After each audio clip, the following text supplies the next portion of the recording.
Hello friends, तो चलिए बात करते हैं फोलीज कैथेटर के बारे में। तो सबसे पहले इसके पैकेट से शुरुआत करते हैं। तो ये इसमें लिखा हुआ है सिलिकॉन कोटेड लेटेक्स है ना, मतलब लेटेक्स का बना हुआ है लेकिन उसके ऊपर एक सिलिकॉन कोटिंग। क्या सिग्निफिकेंस होता है इस चीज़ का वो मैं बाद में बताऊंगा। उसके बाद अब आप यहाँ पे आओ, साइज़ इसमें होता है 16 फ्रेंच के बारे में मैं पहले भी बता चुका हूँ पुरानी वीडियोस में, आपको देखना पड़ेगा, एक बार फिर से हम डिस्कस करेंगे। ये 16 फ्रेंच का साइज़ है इस कैथेटर का, ठीक है। 16 फ्रेंच का कलर आप देखो ऑरेंज कलर का होता है, इसी तरह ग्रीन कलर का भी कैथेटर होता है, अलग अलग कलर होते हैं साइज के हिसाब से। उसके बाद अब आप बैलून कैपेसिटी देखो तो 3 to 5 ml भी है, 10 to 15 ml है, 30 to 50 ml है। तो इस कैथेटर की जो कैपेसिटी होगी वो कितना होगा, तो अगर आप इस पैकेट में जाओगे तो आपको 30 ml लिखा हुआ, 16 फ्रेंच लिखा हुआ, 30 ml लिखा हुआ, ठीक है। यहाँ पे एक और चीज़ गौर करने वाली बात वो है, ये इसमें लिखा हुआ 2-वे कैथेटर। तो एक इस तरह का अगर 3-वे कैथेटर भी आता होगा, है ना, तो उसके बारे में भी हम बात करेंगे। तो सबसे पहले इसको स्टार्ट करते हैं खोलने से, और यहाँ से ये हमारे पास ओपन हो चुका है ना। यूरिनरी कैथेटर है, लेटेक्स फोलीज कैथेटर बोलते हैं। फ्रेडरिक फोली नाम के एक साइंटिस्ट के ऊपर इसका नाम दिया गया है, क्योंकि उन्होंने इसको डिज़ाइन पहली बार दिया हुआ था, ठीक है। तो इसमें जो ये जो कैथेटर होता है ये एक स्टेराइल पॉलीथीन कवर में कवर्ड होता है। अब यहाँ पर अभी तो मैं आपको पढ़ाने के लिए इसको अपने नेकेड हैंड से पकड़ा हुआ हूँ, लेकिन जब भी हम इसे इंसर्ट करना होता है, जब भी हम कैथेटराइजेशन करते हैं मेल या फीमेल में, तो हम स्टेराइल कंडीशंस में करते हैं। तो मेरे हाथ में स्टेराइल ग्लव्स होने चाहिए। अभी मैं कैसे डालते हैं इंसर्शन का टेक्निक आपको नहीं बताऊंगा, कुछ चीज़ें ज़रूर मैं यहाँ पे डिस्कस करूँगा कि कैसे हम, मतलब एक छोटा सा हल्का सा ओवरव्यू देने के लिए कि कैसे हमें इंसर्ट करना। नो टच टेक्निक क्या होती है, नो टच टेक्निक में आप देखो ये जो पॉलीथीन है यहाँ पे डॉट डॉट डॉट लगा हुआ है, यहाँ मतलब यहाँ पे टीयरेबल है, फिर एक डॉट यहाँ पर लगा हुआ है, ठीक है। तो नो टच टेक्निक में यहाँ से लेते हो और स्टेराइल ग्लव्स पूरे पकड़े और यहाँ से इंसर्ट करते हैं, ठीक है। तो मैं आपको ये क्लियर कर देता हूँ कि मैं अभी आपको एक टेक्निक नहीं बता रहा हूँ किस तरीके से हमें डालना है। उसके लिए आगे कभी भी मैं एक नई वीडियो बनाऊँगा, अलग से वीडियो बना दूँगा कि हम कैसे इंसर्ट करेंगे मेल या फीमेल में कैथेटराइजेशन का, ठीक है। तो अभी हम बस पार्ट्स के बारे में नो टच टेक्निक का बता दिया कि इस तरीके से आप पकड़ के इंसर्ट करते हो, ताकि जो डायरेक्टली जो हमारा जो हैंड है, भले ही हम स्टेराइल ग्लव्स पहने हो, डायरेक्टली कैथेटर को हम टच नहीं करते हुए उसको अंदर डाल देते हैं, ठीक है। चलिए अब चूँकि हम इसके पार्ट्स जानने हैं तो हम इसको खोल लेते हैं। और इसमें अब आप देखो यहाँ पे इसका ट्यूबुलर स्ट्रक्चर है, एक एंड पर ये आई बनी हुई है, दूसरे एंड का जो दूसरा एंड है वो बाइफिड है, मतलब दो भागों में डिवाइडेड है। अब इसमें जब आप देखोगे तो एक आपको एक स्मॉलर पोर्ट दिख रहा है और एक थोड़ा सा बड़ा पोर्ट दिख रहा है। तो जो बड़ा वाला पोर्ट है वो पैसेज ऑफ यूरिन के लिए, जब हम इसको डालेंगे तो यहाँ से यूरिन ब्लैडर में चला, ये वाला एंड ब्लैडर में चला जाएगा, ठीक है। ब्लैडर से यूरिन जो पास होगी वो यहाँ से होगी, और जब ये एक बार ब्लैडर में चला गया तो अब ब्लैडर से वापस बाहर ना निकले, इसके लिए यहाँ पे इन्होंने एक बैलूनिंग इन्फ्लेट, यहाँ पे एक बैलून दिया हुआ है। जब हम अंदर डाल के इस बैलून को इन्फ्लेट कर देंगे, और बैलून को जब इन्फ्लेट करेंगे तो ये एक ऑब्स्ट्रक्शन क्रिएट करेगा, जिसके कारण जो कैथेटर है वो अपने आप बाहर नहीं आ पाएगा। तो एक बार मैं इस बैलून्स में एयर से आपको समझा देता हूँ कि हमने लगभग 10 ml का एयर लिया और इसको इसमें वॉल्व होता है, एक बार कोई भी फ्लूइड या एयर जब आप डालोगे तो ये वापस नहीं आएगा। तो यहाँ पे अब आप देखो ये ऑब्स्ट्रक्शन ब्लैडर के अंदर चला जाएगा, और जब हम इसको पुल करेंगे तो नहीं आएगा, वहीं पर स्टक रह जाएगा। तो ये तो हो गया इस बैलून का काम, ठीक है। अब इस कैथेटर में आपको समझ में आ गया, ये ट्यूबुलर स्ट्रक्चर होता है जिसमें कि 2 ल्यूमन होती है। एक ल्यूमन तो पैसेज ऑफ यूरिन के लिए रहती है और दूसरा ल्यूमन जो रहता है वो इस बैलून को इन्फ्लेट करने के लिए रहती है, ठीक है। अब कुछ क्वेश्चंस पूछे जाते हैं वाइवा में इस कैथेटर से रिलेटेड। कौन कौन से क्वेश्चंस के मेल और फीमेल में हम कितना ये जो कैथेटर है उसको कितना अंदर तक हम इंसर्ट करेंगे, पहला क्वेश्चन। दूसरा, जब ये बैलून को हमें इन्फ्लेट करना है तो हम डिस्टिल वाटर का यूज़ करेंगे कि नॉर्मल सलाइन का यूज़ करेंगे कि हम एयर का यूज़ करेंगे। फिर तीसरा क्वेश्चन आता है, मैंने आपको बताया था कि इसमें कुछ जो कैथेटर होते हैं वो लेटेक्स के बने हुए होते हैं और कुछ में सिलिकॉन की एक कवरिंग होती है, तो उनका क्या सिग्निफिकेंस है। फिर मैंने आपको बोला था पैकेट दिखाते हुए कि ये जो कैथेटर होता है इसमें ये जो एक 2-वे लिखा होता है और एक 3-वे कैथेटर भी होता है, तो 3-वे कैथेटर का क्या सिग्निफिकेंस सिग्निफिकेंस होता है, कब हम इसे यूज़ करते हैं, ठीक है। फिर मैंने आपको बताया कि फ्रेंच, ये जो फ्रेंच का मतलब होता है, ये 16 फ्रेंच है, ये 14 फ्रेंच है, इनका क्या सिग्निफिकेंस होता है। तो चलिए एक एक करके हम बात करते हैं सारी चीज़ों के बारे में, ठीक है। पहला पॉइंट मैंने बताया कि ये जो कैथेटर है उसको आप मेल और फीमेल में कितना इंसर्ट करोगे।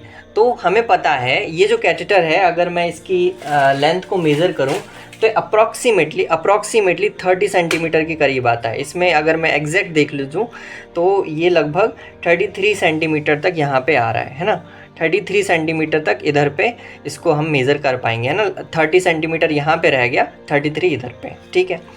अब जब मुझे इंसर्ट करना होगा तो हमें पता होना चाहिए कि मेल यूरेथ्रा की लेंथ कितनी होती है और फीमेल यूरेथ्रा की लेंथ कितनी होती है। तो मेल यूरेथ्रा की लेंथ जो है वो लगभग 18 से लेकर के 20 सेंटीमीटर की होती है। तो जब हम, और फीमेल यूरेथ्रा की लेंथ जो रहती है वो 4 सेंटीमीटर के करीब होती है। तो जब हम इसको इंसर्ट करेंगे तो मेल के अंदर, ध्यान से सुनना बाल, है ना, सब बहुत अच्छे से सुनना, मेल के अंदर इस कैथेटर को जब आप इंसर्ट करो, जब भी कोई आपको सिखाता है तो ये बात ध्यान रखना है, जब भी हम इसको इंसर्ट करते हैं, इसको मैं डिफ्लेट कर देता हूँ, ठीक है। जब भी हम इसको इंसर्ट करते हैं तो हमें मेल के कैथेटराइजेशन में यहाँ तक, जहाँ तक बाइफिड एंड है उस पूरे तक इसको इंसर्ट करना है, कि क्योंकि यूरेथ्रा भी है, क्योंकि हमारे पास यूरेथ्रा की लेंथ भी है ना, यूरेथ्रा भी है, ग्लैंस भी है, तो पूरा यहाँ तक आपको आना चाहिए, ग्लैंस यहाँ पर आ जाना चाहिए, ठीक है। फीमेल के अंदर हमें लगभग 4 to 5 सेंटीमीटर तक ही इसको इंसर्ट करना रहता है, क्योंकि 4 सेंटीमीटर की ही यूरेथ्रा की लेंथ रहती है फीमेल के अंदर। तो हमें 4 to 5 सेंटीमीटर में जब आप बिल्कुल श्योर हो जाएं कि हाँ ऑब्स्ट्रक्शन वहाँ पे उतना ज़्यादा जा ही नहीं पाता है, तो तब जब ये 4 to 5 सेंटीमीटर के करीब जब ये कैथेटर चला जाए, फिर हमें बैलून को इन्फ्लेट करना है और फिर स्लोली ग्रेजुअली थोड़ा सा खींच करके पुल आउट करके देखना है। अगर वो स्टक हो जाता है तो फिर हम यूरोबैग लगा के, यूरिन आ जाती है तब तक, और यूरोबैग लगा के उसे कनेक्ट करते हैं, ठीक है। दूसरा जो हमारा क्वेश्चन था, तो ये इस बात समझ में आ गए, मेल के अंदर हम पूरा इंसर्ट करेंगे, फीमेल के अंदर 4 to 5 सेंटीमीटर तक इंसर्ट करेंगे, ठीक है। 4 सेंटीमीटर फीमेल यूरेथ्रा की लेंथ होती है। दूसरा क्वेश्चन हमारे पास ये आता है कि जब हम इसे इन्फ्लेट करेंगे, हमने अंदर डाल दिया कैथेटर, अब हमें इन्फ्लेट करना है ताकि ये बाहर ना आए। तो इन्फ्लेट हम किससे करें, डिस्टिल वाटर से करें, नॉर्मल सलाइन से करें या एयर से करें। तो सबसे जो आइडियल आंसर होता है इसका, जो आइडियल आंसर है जो आपको बुक्स में मिलेगा वो मिलेगा डिस्टिल वाटर से, और जो सही आंसर भी है वो भी यही है कि डिस्टिल वाटर से हमें इसे इन्फ्लेट करना है, ठीक है। 10 ml सिरिंज में आपको डिस्टिल वाटर लेना है और इसको यहाँ से इन्फ्लेट करना है, ठीक है। क्या नॉर्मल सलाइन का यूज़ कर सकते हैं? तो यहाँ पर जब आप वाइवा में क्वेश्चन आपसे पूछा जाए तो आपको बोलना है डिस्टिल वाटर से हमें इन्फ्लेट करना है, लेकिन जब आप प्रैक्टिस में आओगे, जब आप इंटर्नशिप में आओगे, जब आप अपनी प्रैक्टिस एज अ JR करोगे या PG करोगे, तब आपको समझ में आएगा कि इंडिया के अंदर जो जितने भी गवर्नमेंट हॉस्पिटल्स हैं वहाँ पर इतनी ज़्यादा क्वांटिटी में डिस्टिल वाटर अवेलेबल नहीं रहता है, तो हमें नॉर्मल सलाइन से भी इसको इन्फ्लेट करना पड़ता है, ठीक है। नॉर्मल सलाइन का बस डिसएडवांटेजेस क्या है वो भी हम जानेंगे, नॉर्मल सलाइन से ही इन्फ्लेट किया जाता है प्रैक्टिकली, लेकिन उतनी क्वांटिटी में जब हमें डिस्टिल वाटर अगर अवेलेबल है तो डिस्टिल वाटर से करना है, अगर नहीं अवेलेबल है तो फिर आप नॉर्मल सलाइन पे जा सकते हो।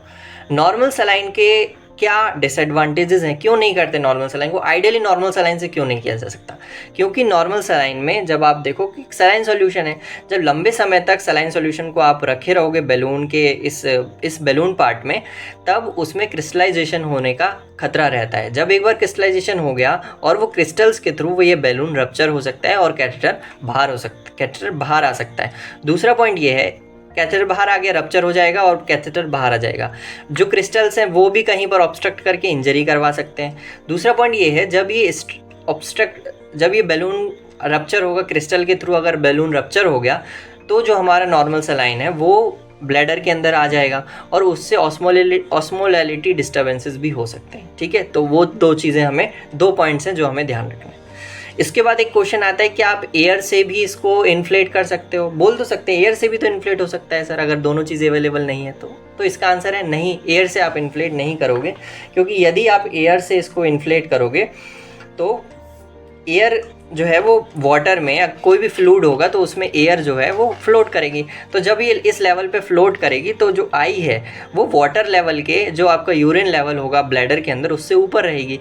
तो जो आउटफ्लो है, यूरिन का आउटफ्लो, वो आ ही नहीं पाएगा। तो इसके लिए भी हम एयर का भी यूज़ नहीं कर सकते, ठीक है। दूसरा क्वेश्चन ये है कि ये जो कैपेसिटी है इसका क्या मतलब है। 30 ml की कैपेसिटी है। तो 30 ml की कैपेसिटी का मतलब ये है कि ये जो बैलून होता है किसी भी कैथेटर के अंदर, अगर ये पीडियाट्रिक 8 फ्रेंच का अगर आपने बैलून लिया, 8 फ्रेंच का अगर हमने कैथेटर लिया है तो 8 फ्रेंच में सिर्फ 3 to 5 ml की कैपेसिटी होती है। तो हमें उतना ही भरना होता है, उतना ही फ्लूइड को हम इसमें इंजेक्ट करते हैं, ठीक है। तो 30 ml का मतलब ये नहीं है कि आप 30 ml का ही पूरा पुश करना है। 30 ml मैक्सिमम कैपेसिटी है। तो अगर हमें इसको बस रोकना है, बाहर निकलने से रोकना है, तो हम लगभग 10 ml तक इसको भर देंगे, ताकि उतने में ये इतना बड़ा लगभग 10 ml की एयर इसमें भरी हुई है। तो 10 ml की एयर या फ्लूइड हम भरेंगे ताकि ये बाहर ना आ सके, ठीक है। तो 30 ml का ये है, मैक्सिमम कैपेसिटी बैलून की है। अगर 30 ml से ज़्यादा फ्लूइड आप इसमें दोगे तो ये बैलून रप्चर हो सकता है, ठीक है। 2 पॉइंट हमने कवर कर लिए। तीसरा पॉइंट मैंने बताया, ये जो कैथेटर है ये लेटेक्स का बना होता है, लेकिन ये जब आपने पढ़ा होगा तो इसमें सिलिकॉन कोटेड है। तो सिलिकॉन कोटेड का क्या सिग्निफिकेंस है। तो सिलिकॉन कोटेड का ये सिग्निफिकेंस है, अगर सिर्फ ये लेटेक्स का होता तो ये इरिटेंट हो सकता था। इसको आप एक कम ड्यूरेशन के लिए बॉडी के अंदर डाल सकते हो। जैसे 1 वीक का, लगभग अराउंड 1 वीक का ड्यूरेशन रहता है जब लेटेक्स कैथेटर को, लेटेक्स का बना हुआ है अगर, तो है ना, लेटेक्स का सिलिकॉन कोटिंग नहीं है इस पर, तो ये इरिटेंट होता है, लेटेक्स इरिटेंट होता है। तो 1 हफ्ते तक लगभग आप इसको डले रह सकते हो, उसके बाद आपको चेंज करना पड़ेगा। लेकिन अगर इसमें सिलिकॉन लगा हुआ है तो सिलिकॉन के थ्रू अब आप इसको 1 महीने तक, अबाउट 1 मंथ तक ड्यूरेशन तक इसको ये बॉडी के अंदर रह सकता है, ठीक है। और भी मटेरियल्स रहते हैं जिनके कारण इसका जो ड्यूरेबिलिटी है वो बढ़ा सकते हैं हम कुछ और मटेरियल का एप्लीकेशन करके। अभी आपको 2 चीज़ों पर ध्यान रखना है, एक हमने लेटेक्स का बारे में बताया और एक सिलिकॉन के बारे में बताया, ठीक है। फिर बात करते हैं जो मैंने फ्रेंच बताया था, इसमें जो 16 फ्रेंच का साइज़ दिया हुआ है वो क्या होता है। फ्रेंच का साइज़ मैं पहले ही बता चुका हूँ, फ्रेंच का मतलब होता है डायमीटर है, ये डायमीटर का साइज़ है, और 3 फ्रेंच बराबर होता है 1 मिलीमीटर। तो जब आप इसको डिवाइड करोगे, अब डिवाइडेड बाई 3 करोगे तो mm में आपको इस कैथेटर का डायमीटर हमें मिल जाएगा, ठीक है। तो लगभग 5 मिलीमीटर आएगा। जब आप इसको यहाँ से कट करोगे तो आपको 5 मिलीमीटर का डायमीटर मिलेगा, ठीक है। तो ये फ्रेंच के बारे में हो गया। कैपेसिटी के बारे में भी बता दिया। अब इस यहाँ पे मैंने बताया था कि ये 2 वे होता है कि 3 वे होता है। तो ये जो कैथेटर है ये 2 वे कैथेटर है, मतलब आप यहाँ से आप इंजेक्ट कर सकते हो, फ्लूइड यहाँ पे इंजेक्ट करोगे और जो यूरिन है वो यहाँ से बाहर आ जाएगी। 2 वे बन रहे हैं, ठीक है। एक 3 वे कैथेटर भी होता है जब फ्रेयर्स ऑपरेशन होता है। फ्रेयर्स ऑपरेशन BPH का ऑपरेशन है, बिनाइन प्रोस्टेटिक हाइपरट्रॉफी जब होती है तब सर्जरी में आप पढ़ोगे। फ्रेयर्स ऑपरेशन होता है, ओपन प्रोस्टेक्टोमी बोलते हैं जिसको। इसमें इरिगेशन करने के लिए यूज़ होता है, ठीक है। 3 वे कैथेटर होता है। यहाँ पे एक और पोर्ट इसका बना होता है जिसमें कि आप क्या डालते हो, जिसमें कि ग्लिसरीन जो रहता है, ग्लाइसिन का सॉल्यूशन लगता है, ग्लाइसिन का सॉल्यूशन से आप इरिगेट करते हो, ठीक है। तो ये 2-3 चीज़ें हमें ध्यान रखनी है।